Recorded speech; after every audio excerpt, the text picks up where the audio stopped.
اب یہ مشکلات میں مالی طور پہ مالی کی بات ہو رہی ہے. مالی مشکلات ایمانی کیا ہونی ہے؟ آخرت میں جو مقام و مرتبہ ہونا ہے وہ سردار ہیں، وہ جنت کی سردارہ ہیں.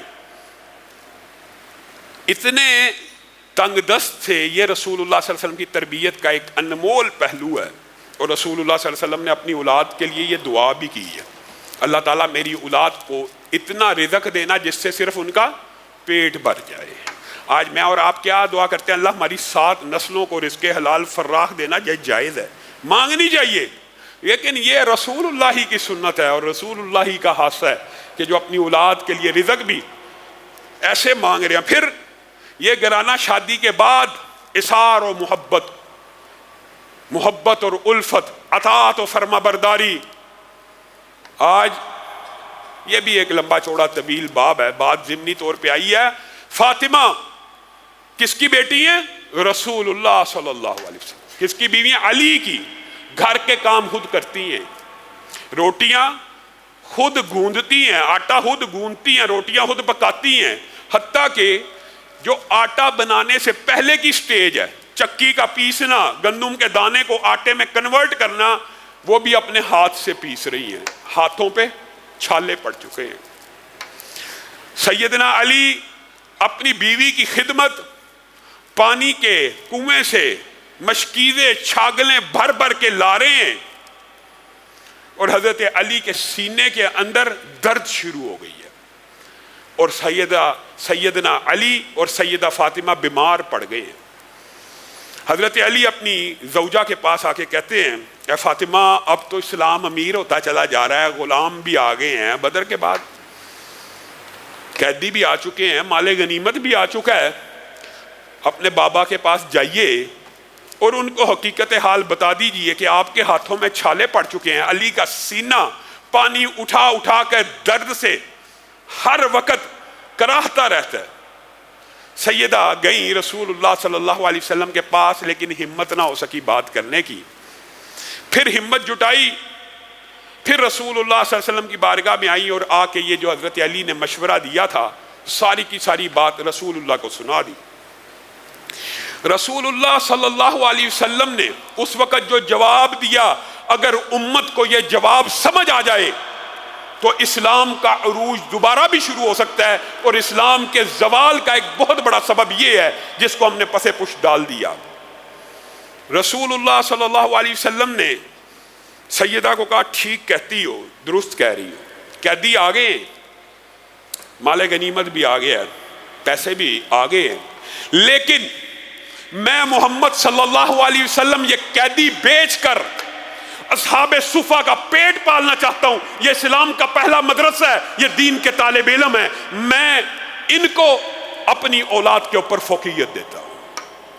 آج اگر یہ بات، صرف اتنی بات سمجھ آ جائے کہ دین کے ادارے، ان کی قدر و منزلت کیا ہے، دین کے طالب علموں کے لیے انتظام کرنا کیسا ہے، رسول اللہ کی عظمت والی، شان والی، جنت کی سردار بیٹی، جنت کا سردار دماد رسول اللہ سے ایک خادم مانگ رہا ہے، ایک غلام. رسول اللہ کہتے ہیں نہیں، اس کو میں بیچوں گا. کس کے لیے؟ اصحاب صفہ کے لیے. یہ دین کے طالب علم ہے. آج میں اور آپ،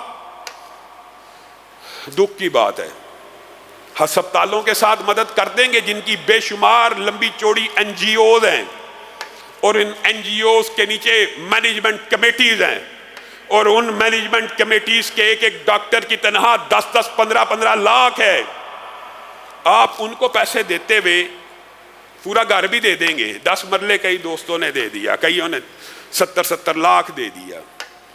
دین کے مدرسوں کی، دین کے اداروں کی بات آئے گی، کوئی چپکے سے غلے میں 10 روپے ڈال دے گا، کوئی 500 ڈال دے گا. فاعل خیر بھی ہیں، زیادہ دینے والے بھی ہیں، لیکن یہ ترجیحات اور پریورٹیز کا فرق ہے. دین کا ادارہ، دین کا طالب علم، دین کے اوپر پیسے خرچ کرنا انسان کے لیے اتنا بڑا صدقہ جاریہ ہے. آپ نے کبھی اس بات کے اوپر غور نہیں کیا؟ ایک دین کے ادارے سے ایک استاد بھی پیدا ہو جائے، ایک استاد، 20 پیدا ہوتے ہیں، ہر ادارے سے پیدا ہوتے ہیں، ایک استاد بھی پیدا ہو جاتا ہے تو پھر اس کے 100 کیا 100 طالب علم ہوتے ہیں اپنی زندگی میں؟ 1000 سے زائد بچوں کو وہ قرآن پڑھاتا ہے. ان 1000 میں سے ایک پیدا ہو جائے پھر وہ 1000 سے زائد کو قرآن پڑھاتا ہے. یہ سلسلہ قیامت تک چلنے والا ہے. یہ رسول اللہ صلی اللہ علیہ وسلم نے جو اصحاب صفہ کو پریورٹی دی ہے، کیا آج 1200 برس بیت گئے ہیں، امام بخاری نے جن سے تعلیم حاصل کی تھی، یہ اصحاب صفہ ہی کا تو مدرسہ تھا، یہ صحابہ ہی کا تو مدرسہ تھا جس نے حدیث کی خدمت کی ہے. صرف ایک اینگل بتا رہا ہوں، ورنہ قرآن، حدیث، فقہ، سارے کے سارے علوم انہی اصحاب صفہ کی عطا ہیں.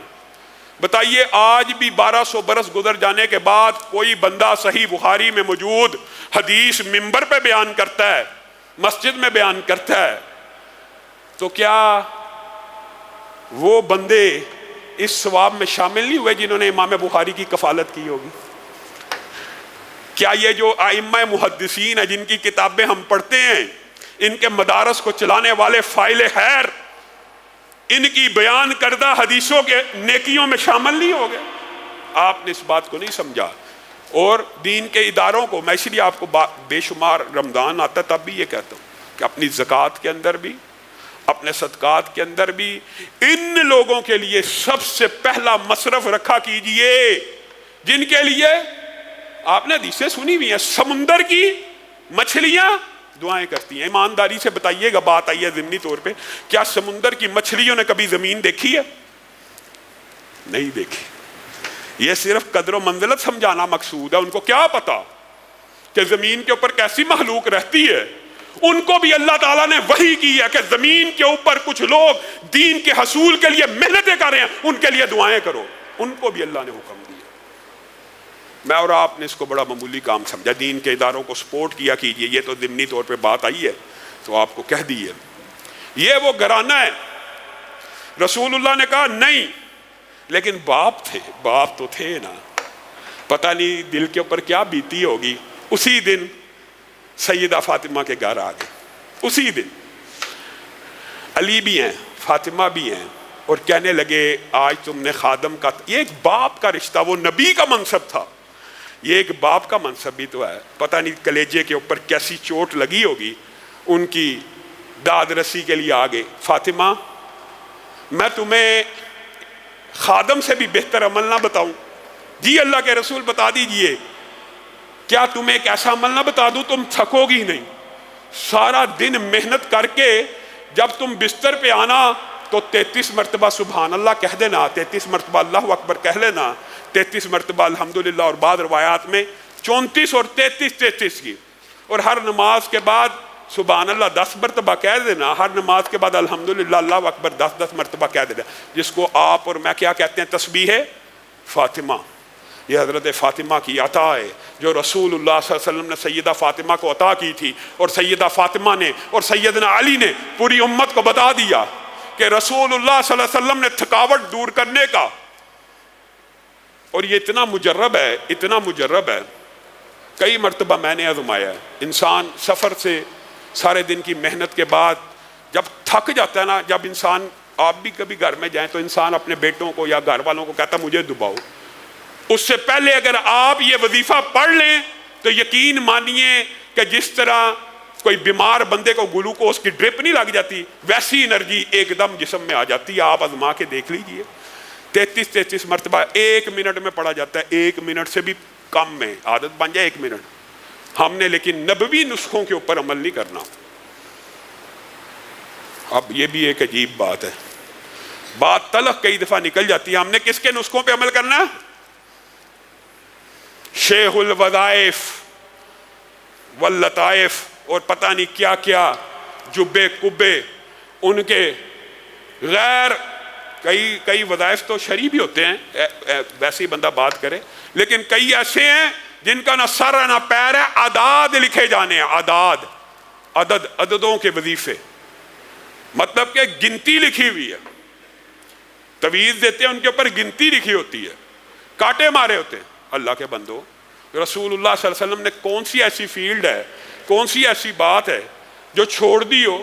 بیماری کا وظیفہ، تھکاوٹ کا وظیفہ، صحت کے وظیفے. یہ پورے کا پورا قرآن شفا ہے.